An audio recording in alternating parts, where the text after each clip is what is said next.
He wants Russian recognition of Russia as a global maritime power. So what is he after? He wants to ensure and strengthen access to the Baltic, which is very worrying now that he's surrounded by the Baltic coastal partners, all but one are NATO now, and the Black Sea, but also the Arctic. He's going very much wider when he talks about renewed alliances, putting real strength behind the expanded BRICS. He really means it. And I don't think we're following this nearly assiduously enough. Hello and welcome to Frontline for Times Radio with me, Kate Chabot. And this time we're catching up with a defence editor with 55 years' experience as a broadcaster and journalist. Robert Fox has reported from several conflicts, including the Falklands, the First Gulf War and the Balkans. He's worked for the BBC, the Daily Telegraph and authored many books. He is now the Evening Standard's defence editor. Robert Fox, welcome back. Good to see you again. Let's talk about the Russian incursion, first of all, into the Kharkiv region of Ukraine. They seized a number of villages near the border with Russia, and Ukraine's military intelligence is saying this week, or has said, the situation is largely stabilized. How do you see it? Are these breaches that stop short of a breakthrough?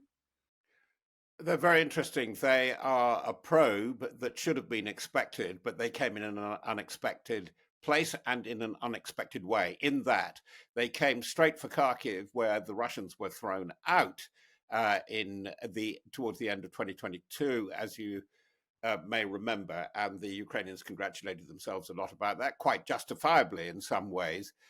What seems to have been so strange is how relatively unprotected this major city, it's at least the third largest strategically, it's in the top five. It's quite close to the Russian border, and the Russians appear to have walked in. Surprise. Just to mention it, the one thing that the Russians learned how to do was to build the defensive lines, Dragon's Teeth, really big anti-tank defenses right across the front, which they did for over a year under General Suroviki, who previously defended Aleppo. He fell from grace because he was Prigozhin's buddy, but he's back again now. You would have thought the Ukrainians would have learned how to build defensive lines. They should have done. They have done in certain parts. But we rather shockingly know that the Russian forces moved across the border with relative ease, and they've invested or taken 8 or 9 villages left and right in the Kharkiv pocket. So they can get within range, I think, quite easily of Kharkiv. Not entirely sure they want to take and hold it just yet. I don't think that this is the main effort, and we can wait for quite soon for another really main effort. It may not come here at all. Robert, you said that this was expected, but not perhaps exactly where it happened. The head of Vovchank's military administration, one of the contested settlements, refutes the claims that on Sunday Russian troops simply walked over the border. What kind of defences does Ukraine have in that area? They're there, but they're pretty thin. And I think that this is the whole story. We know that they have moved up about 4 battalion-size battle group tactical groups into the area to oppose the Russian advance. But the balance of numbers, as assessed last night, is about 12,500 Ukrainians against at least 30,000 plus of a Russian attacking force. So the Russians have got their ratios right, and they are employing the obvious tactic of trying to drag Ukrainian forces away from other sectors where they might attack. That's why I think we have to be very open-minded as to whether this is the main effort. But because they pulled him away from other defenses, this is part of the story, is that Russia's now really building up what the military love to talk about, mass. They've got 300,000 plus inside Ukraine.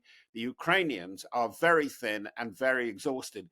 And interestingly, they're putting young people into the front line now. And it was part of the Zelensky approach, his strategy, his human strategy was to use veterans to call up young middle age, because he wanted a lot of the youth, the young graduates, to actually be there to keep the economy, to keep the society going, to keep the infrastructure going. I think this is a very decisive year, and I think we will have to come to really rough politics certainly by midsummer. I don't even think it's going to be the end of the summer. By that I mean July, August. They will have to find a way of engaging with the Russians on this, and it will be very interesting to see what the minimal demands of Putin are going to be. Right now, Ukraine, as you say, outmanned, outgunned, but the quality of Russian forces isn't there to make huge advances. How long can Ukraine continue, do you think, to limit Russia to incremental advances by retreating just enough to spare its own forces? Well, I think that they've got to have a plan. I mean, it sounds absolutely almost crass of me to say that.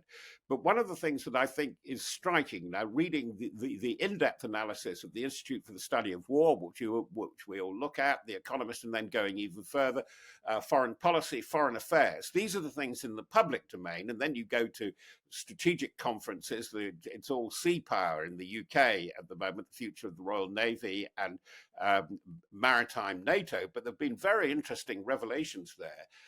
I don't think the alliance got together and was not nearly rough enough with Zelensky, saying you're adroit as a political leader, you have got to have a strategy. You have got to say what you're prepared to put your main effort behind and what where you're weak. The weaknesses are glaring. Above all, we haven't got there yet, Kat. They're terribly weak in the air, and Russia has managed to establish local air dominance over the front line with things like standoff glide bombs, with drones. Their drone technology, their electronic warfare technology has improved no end. They have been on a big learning curve, which we have underestimated at our peril. But by the way, there's one danger which afflicts both sides. And it was very interesting talking to my colleague, Kim Sen-Gupta, who's managed to get out to Ukraine a lot. Alas, age and infirmity has restricted me. I wish I could go there. But corruption affects both sides. I think corruption was a very big part of the story of the removal of the defense minister, but it is very much afflicting the order of battle, even what you can get into the front line with the Ukrainian forces. And just to go back to that use of Russia of its glide bombs, which means it can launch from inside Russia these bombs, proving a huge threat to civilian populations. What strain is that actually putting on Ukraine's supplies of surface-to-air missiles, which it might otherwise be using to protect ground forces? It's putting enormous strain, psychological strain, on Ukraine and Ukrainian morale, because it's also where the pledges, which have been physical at times from the United States, look rather weak. We've had Blinken famously going to Kiev and playing guitar. Oh, terrific, and offering immediately $2 billion. I knew you'd have a comment on that. But then he says, we are not going, and here he is very different from his British opposite number, we're not going to allow, Biden is absolutely against any weapons that can be fired into Russian. Well, game over. That is a psychologically and militarily illiterate remark. Whoopee, say the Russians. So we'll cruise our big bombers as far back as the Caspian Sea and launch the glide bombs. We can put our submarines out at sea in the Baltic and the Black Sea, and they can launch their cruise missiles. This is why there is something really incoherent, even tactically, behind the posturing of the West behind Zelensky. Sorry, am I being rude? Yes, it is time for real realism, if I could put a tautology there, because I'm actually personally fed up with going to seminars and to participating in discussions and being lectured left and right, oh, this, that, and the other. There are organs, and I will name names, like The Economist, like the Institute for the Study of War. They've been way too optimistic about this and way too excessively unrealistic about what Ukraine really can do now. Can we just return to the ground incursion of late? And you say that this might not be, we should be aware of thinking this as being the big push, that there may be It looks like something a in the probe. pipeline planned by Russia. In that light, this probe, how does Kharkiv, the city, fit into that? What do you think Russia's intentions are with it? I think not to take it. I think to invest it, in other words, surround it, to neutralize it, because I think, curiously, although we quite rightly can be outraged about what happened at Mariupol at the very beginning of the war, that terrible trashing of this very important port, dock, industrial base, I don't think they want to do that with Kharkiv, because it will consume far too much manpower. Why do I believe that? That is just not surmise. Yes, we're very focused. You know, it's interesting how villages will suddenly come up. We're very interested in the fate of Vovohansk, which is on the right of the arc of the breakthrough towards Kharkiv, and we're very much focused on the high ground just beyond Avdiivka at the moment. Look at the whole picture, and this is where the Institute for the Study of War, which is very good for this, look at their maps. There are 5, 6, 7 probes going on in different sectors, including around Kherson in the west, where civilian life has become unbearable again. So watch this space. Putin started with a maximalist ambition. He wanted to take out the big cities. He wanted to take out Kiev, Kharkiv, Odessa, Mykolaiv, the big Doctrine base, and virtually closed down industrial and agricultural product access to the Black Sea. He's still playing variations of that. He's playing the instrument. And the trouble is, if you look at the body language, despite the removal of Shoigu, the shuffling at the top, the firing of 3 deputies at the defense ministry in Russia, Putin is looking unusually confident. They're putting out pictures from the Kremlin where he looks more relaxed than he's looked in years about this. You just sense that he feels he's got the initiative now, and he hasn't completely shown his hand. So if he feels the initiative and he hasn't shown his hand, I mean, do you have any idea how long and how fast this particular offensive will be, and how this fits into his strategy? Well, I think we have to go to China for this, because the language that has been coming out from the summit between him and Xi Jinping has been very interesting. And Ukraine is being mentioned, and he's been thanked for his help. But the conversation is all diplomacy. And I think that he will strike a blow, probably, and then try and get some equivalent of the 2014-2015 Minsk agreements. Initially, he wants the Donbass. That's what he's really after. And he's moving quite successfully his forces out to it. As you say, there are minimal reserves inside Ukraine for the Russian forces. But the analysts who remarked on that haven't factored in enough the forces over the border on the western borders of Russia and in Belarus. So it is a very, very dynamic picture at the moment. So to what extent do you think that President Putin is now preparing the ground for some kind of peace talks?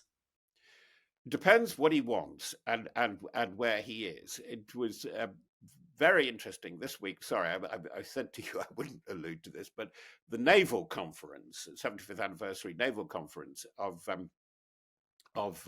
NATO held in London, did talk about Russia's maritime strategy. And this is fascinating. And it's very important to Putin's vision of Russia renewed as a global power. And he wants Russian recognition of Russia as a global maritime power. So what is he after? He wants to ensure and strengthen access to the Baltic, which is very worrying now that he's surrounded by the Baltic coastal partners, all but one are NATO now.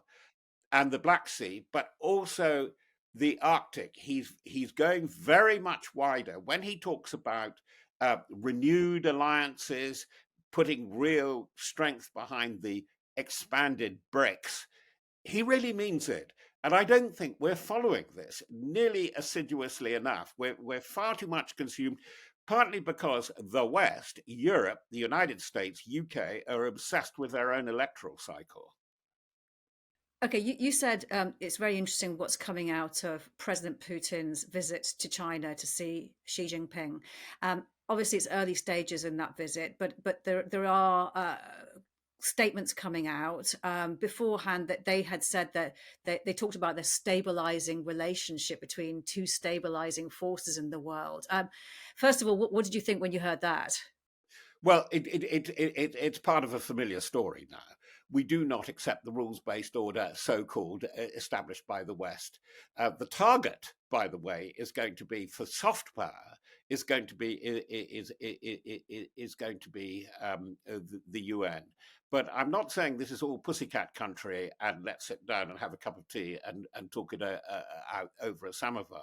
There is going to be hard power exploration with this. And this is where I think one of the most worrying things is where America feels itself at the moment. America, whoever is in charge in the White House, feels it cannot handle three hot war crises, two actual, one potential at the same time. And Europe and the European allies in NATO have got to step up to that. And I don't think this is being realized. The three crises, of course, are Ukraine, actual war, the horrendous possibilities, because it's so open-ended, of Gaza, Israel, and things are really ramping up in the South Pacific, particularly in the two island chains coming off China, Taiwan. Okay, so if the US, as you say, cannot handle three crises at a time, and you have a news conference at a briefing where China says it will play a role in European peace, and President Xi and Putin thanking Xi for his efforts to resolve the Ukrainian crisis, as he calls it, what is the correct kind of response from the US to that kind of rhetoric? Is it to be taken seriously? Well, I think diplomatically it has to be taken seriously because what is slightly worrying, and I think that this is what went wrong with Ukraine. I mean, when there are obvious criticisms, but it appears in his biography of Zelensky, they didn't keep the channels open enough. He was too late. He didn't think Russia was going to invade, and he didn't prepare a pattern of reserves and minimalist positions. We've got to be aware of that. I think there will be a meeting of minds. Otherwise, we will be roiled in disturbances, conspiracies. There is far from consensus in Europe, as we have seen in the outplay from the Robert Fico attempted assassination, and the fact that Geert Wilders' coalition, probably the most right-wing coalition seen in EC, EU democratic politics, is about to take power in the Netherlands. Just two little straws in the wind. There's got to be this year, particularly with the cycle of elections coming, it's no time for self-congratulations, which NATO seems to be in a mood on in celebrating its 75th anniversary. It's a very novel situation in which Europe and its ally America isn't quite as in control of the calendar, the agenda, as much as they have thought. Sorry, that sounds a bit Irish, but you know what I mean by it. It's the initiative is passing. And that's why when you say Xi talks diplomacy, but he wants a big, hard power dividend, and, you know, talking to US, UK, Canadian naval strategists, they think we are heading towards some confrontation over Taiwan in 2027. That's the way the build-up of the Chinese fleets is going.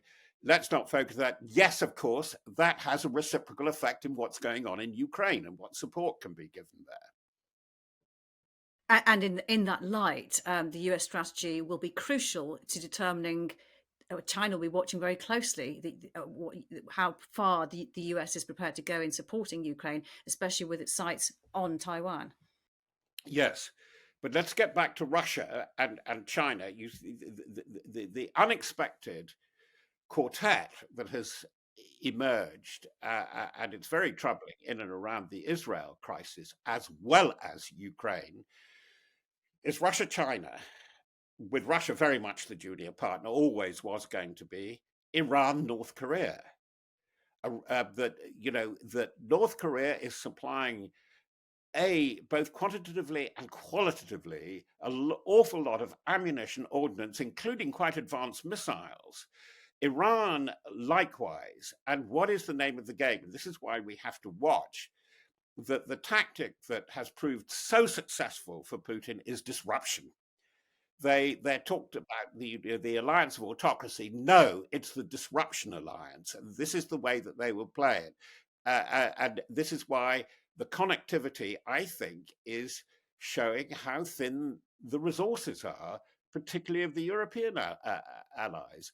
I have to say, looking at, for all the bluster in the UK about the support, and there's been qualitatively quite a lot of support for Ukraine, the French seem much better prepared for this than almost any other major European ally.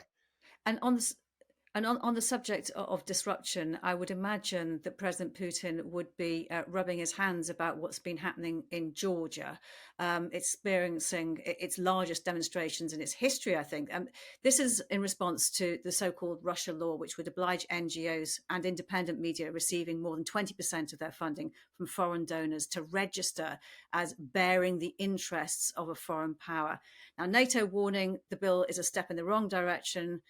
And the EU saying it will be a setback for Georgia's ambitions to join the European Union. Is this a deciding moment for Georgia? And do you suspect that Putin maybe have some interests there that he is using? I see you say rubbing his hands. I wonder what the hands have been up to under the table there, because Katya, this is a bit like a rerun of Maidan, isn't it? Of the troubles in 2014. And this is where we've got to get real about this. We are on the front line. This has brought Finland and Sweden into NATO. And this is part of a complex. Yes, Russia is involved. It's involved by influence, because a lot of this is being fought very successful. And although it sounds crazy when we see and hear the state broadcasts from Moscow, actually the Russian information campaign has been extremely successful throughout the formerly non-aligned, the South, the Middle East, the Arab Street. They're not buying so clearly what we're selling, and that's why major players have emerged in this, not necessarily over Ukraine, although he has been consulted, like Mohammed bin Salman, Sisi in Egypt. Almost every continent is involved. And by the way, the one continent that is not being discussed enough by certainly certain European powers, but not by NATO, is Africa. The influences, the great game that is being played out there, an extension of the game being played across the Caucasus and in Ukraine. We are very, very busy indeed. And although defence has come up suddenly and unexpectedly in the British general election campaign, the geopolitical coordinates, actually what your foreign policy is going to be, what does it matter to us, Africa, the Mediterranean, the southern shore, it's almost illiterate. It's even the commentary in the London-based press is very, very, very thin indeed. We are in for a very hot summer. It's a tumble dryer. It's a mixture of words, but there will be provocative actions, which will be part of the strategy of disruption, and it will actually.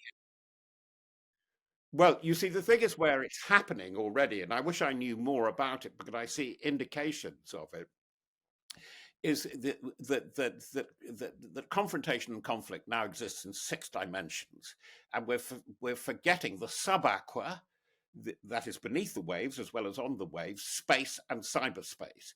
Now, one of the things that is absolutely clear, and at these conferences we said, where people are being plain with what would have been relatively confidential information, is the relentless activity by Russian proxies in looking at underwater cabling, terminals, wind farms, that they're looking at the infrastructure weakness, and this is the big target, and as it is, as we know, a main target and a main effort which is continuing in Ukraine, and this is where we have trouble. Where you suddenly one of the means which I think the public will be more and more involved with is how vulnerable GPS is, where there has been. And Robert, if we can just return to Ukraine to finish. You said it's going to be a very hot summer. What do you think the summer looks like for Ukraine, and how long do you think it'll be before Ukraine can go on the offensive proper?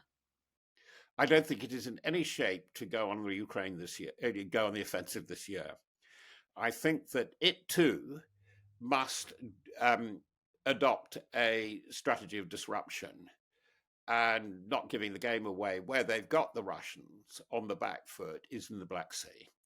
And I think that they've got to use these weapons judicially. I think that they've got to use all means, and the French and the Brits are behind it with the use of Scalp and Storm Shadow. They've got to fire into Russia at weapons and military and strategic sites that are firing at Ukraine. I see that as perfectly legitimate. They've shut down the bridges, more or less, going into Crimea, and they have interrupted the railway that Russia is trying to build across the Sea of Azov and the Black Sea. That's the kind of thing that the way that they have operated asymmetrically, brilliant success so far in neutralizing a navy without having a navy of their own. That's what they've got to do. But if they try and do standard tactics, what they see as the all-arms battle as a counter-offensive, which failed so dismally last year, they mustn't try it, because there's one thing where they've really got to make good, and that is in the air dimension, both locally and with really good fighter ground attack, modern aircraft, things like the F-16. But I fear it's almost looking too late there. Well, let's hope not. Robert Fox, it's been really good to speak to you. Thank you so much for your time. You've been watching Frontline for Times Radio. My thanks to Louis Sykes, our producer. To support the work of Frontline, hit the subscribe button. You can also listen to Times Radio throughout the day or read it at times.co.uk. Thanks for watching. Bye-bye.